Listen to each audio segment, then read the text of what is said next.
Elon Musk had spent years pushing the boundaries of technology, chasing dreams that most people dismissed as impossible. From revolutionizing space travel to perfecting self-driving cars, his mind was always racing ahead, envisioning the future. But on this particular evening, he wasn't in the middle of a high-stakes meeting or unveiling the latest innovation. Instead, he was alone, parked on a quiet countryside road, seeking a rare moment of solitude. The golden glow of the setting sun painted the sky, and for the first time in a long while, he allowed himself to pause, to simply exist in the stillness. Then, reality intruded. A faint clicking sound disrupted the peace, followed by a thin wisp of smoke curling from beneath the hood of his Tesla. Musk sighed, stepping out of the car, realizing he was in the worst possible place for car trouble, far from help, with barely a signal on his phone. Just as frustration was about to set in, he noticed a figure approaching in the distance. The man moved slowly, his shoulders slightly hunched with age, carrying a small, worn bag at his side. He wasn't dressed like a mechanic, nor did he have the hurried stride of someone simply passing by. Instead, there was a calmness about him, a quiet presence that made Musk hesitate. "Having some trouble there?" the man asked, his voice carrying the rough edge of age but softened with warmth. Musk studied him for a moment before nodding. "Yeah, looks like an electrical issue." The old man took a step closer, his sharp eyes scanning the car. Then, with a faint smile, he said something that made Musk freeze. "I used to work at NASA," the man said. "Fixed electrical systems far more complicated than this." At that moment, Elon Musk knew, this was no ordinary encounter. Elon Musk stood in silence, studying the man before him. There was something about him, an unshaken confidence, a quiet strength that wasn't boastful but deeply assured. The words still echoed in Musk's mind. "I used to work at NASA." For a moment, skepticism flickered across his thoughts. A retired NASA engineer, out here in the middle of nowhere. But as the old man unzipped his worn bag, revealing a modest collection of tools, Musk found himself intrigued rather than doubtful. "If you think you can help," Musk said cautiously, stepping aside, "I'd be grateful." The old man nodded and knelt beside the car, his movements deliberate yet effortless, as if his hands still carried the memory of 1,000 repairs. Musk watched as he worked, no wasted motions, no hesitation.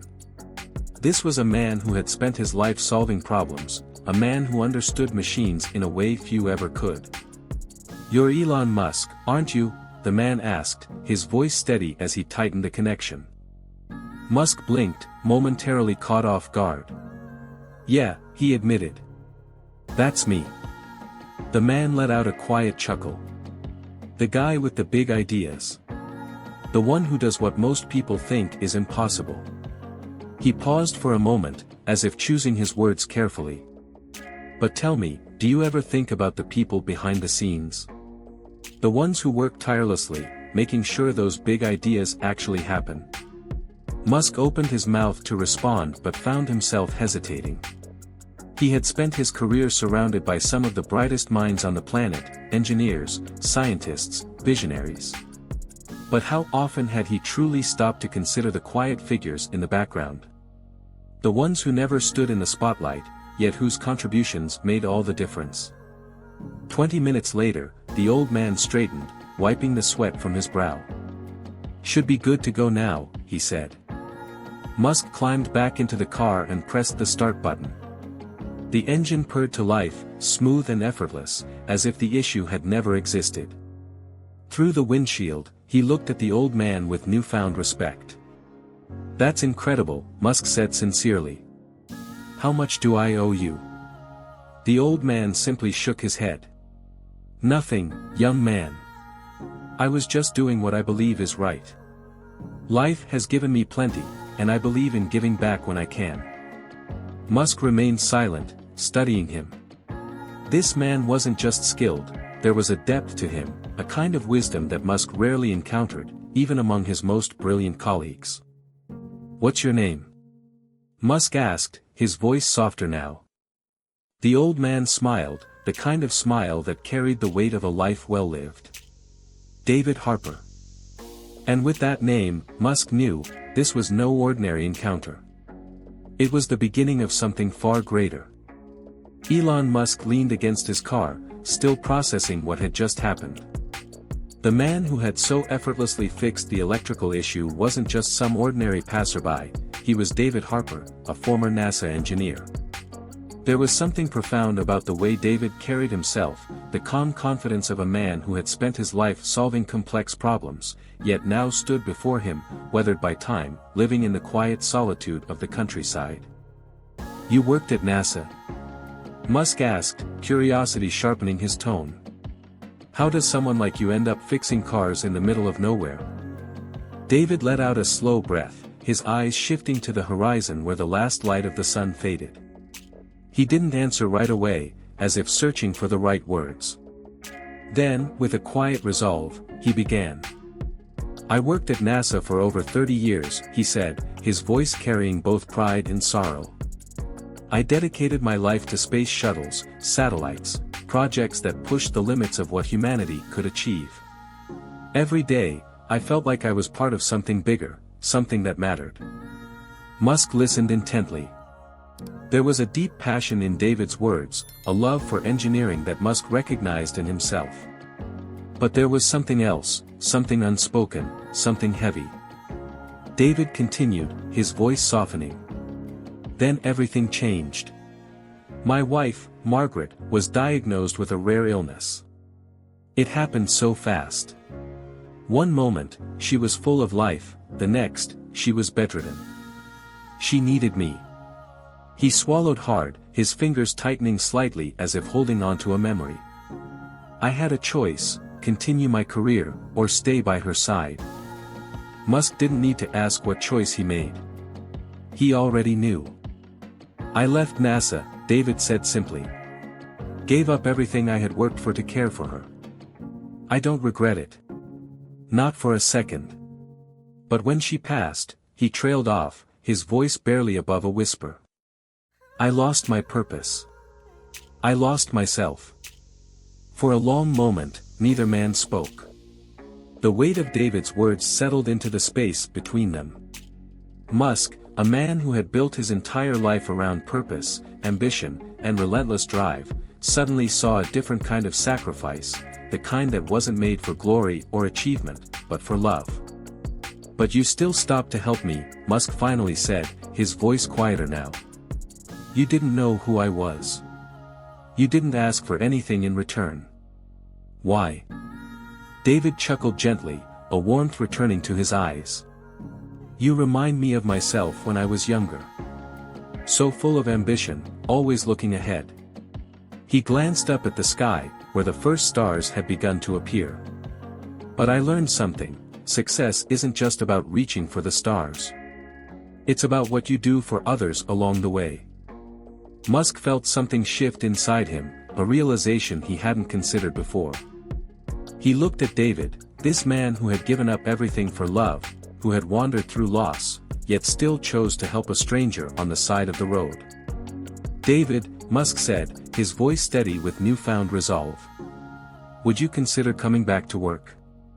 Not for NASA, but for SpaceX." David's eyes widened in disbelief.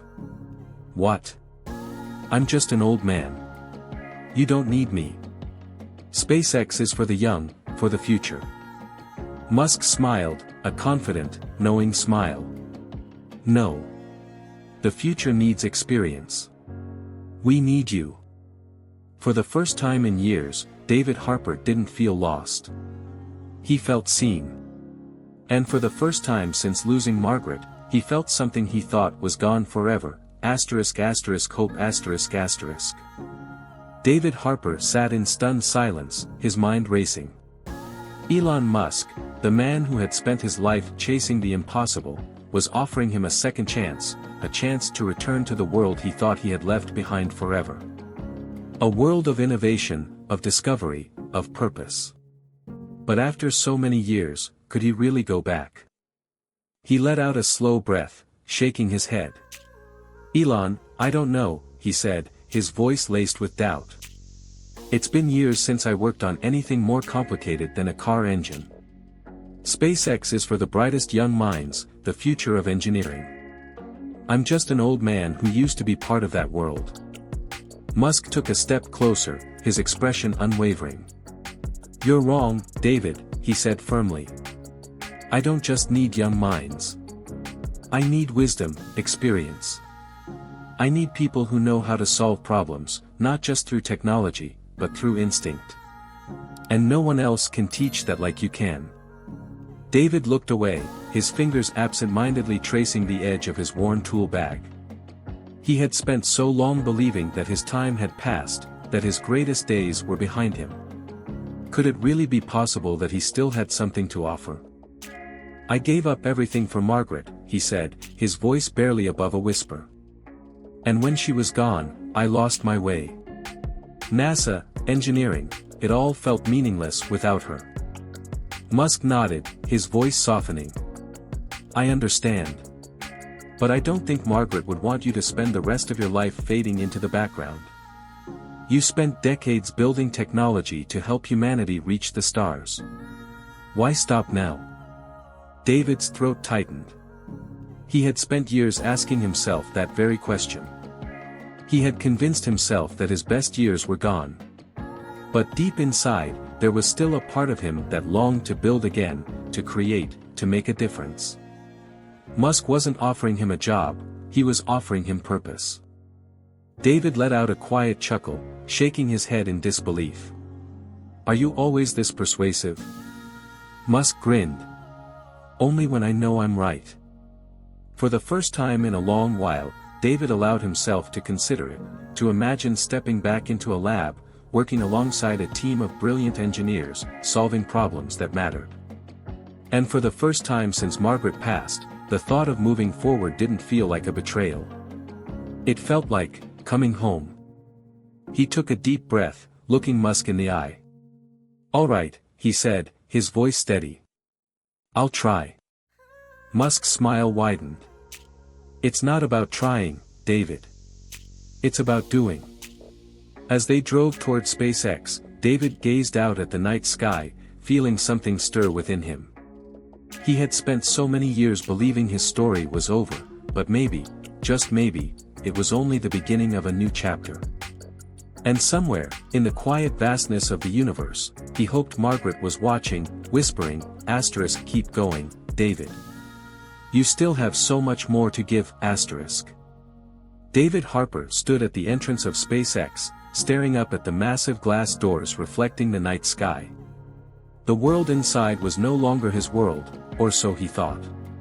He had spent over 3 decades as an engineer, pushing the boundaries of space exploration, but that was a lifetime ago. Now, walking through those doors felt like stepping onto a different planet, one where he wasn't sure he belonged. Beside him, Elon Musk exuded confidence, but David still felt a lingering doubt creeping in. The moment they stepped inside, young engineers buzzed around sleek workstations, massive monitors flickering with complex simulations. The energy was electric, filled with a hunger for innovation. But as David looked around, he couldn't shake the thought, was he too old for this? Elon, I don't know if this is a good idea, David muttered under his breath. I'm not the same man I was back at NASA. Things have changed. Musk stopped and looked at him, his gaze steady. David, listen to me. These people are brilliant, but they need more than just intelligence. They need guidance. They need someone who understands that the hardest problems aren't always solved with code and algorithms, they're solved with experience. David took a deep breath, trying to let Musk's words settle in. Before he could respond, a woman approached with a warm smile. Mr. Harper, she said, extending a hand. I'm Sarah, Director of Human Resources. We're honored to have you here. David hesitated before shaking her hand. You say that now, but let's see if I can actually be of use. She chuckled. Trust me, we have plenty of ways for you to be of use. David followed her through the sleek hallways of SpaceX, his nerves buzzing as he took in the cutting-edge labs and massive projects underway. Finally, they arrived at a room filled with young engineers huddled around a whiteboard, deep in discussion. At the center of it all was a spacecraft schematic, and judging by their frustrated expressions, something wasn't working. One of the engineers, a sharp-looking young man named Alex, turned toward Sarah with an exasperated sigh. "We've hit a wall. The new power system keeps overloading, and we can't pinpoint why." Sarah smiled and gestured toward David. "Well, you might want to run your problem by our newest senior advisor." Alex's eyes flicked to David, skepticism clear in his expression. "No offense, but we've been over this issue 100 times. Unless you know something about modern power distribution models, I don't think." "Have you checked the auxiliary circuits?" David interrupted, his voice calm but firm. The room fell silent. Alex blinked. "The auxiliary circuits? No, we didn't think to check there." David nodded. "Then start there. If there's a surge, it could be cascading through the system. Sometimes, the simplest failures cause the biggest problems." The team scrambled to test his theory. Minutes later, the issue was found, just as David predicted. The engineers exchanged stunned looks before turning to him with newfound respect. Alex exhaled in disbelief.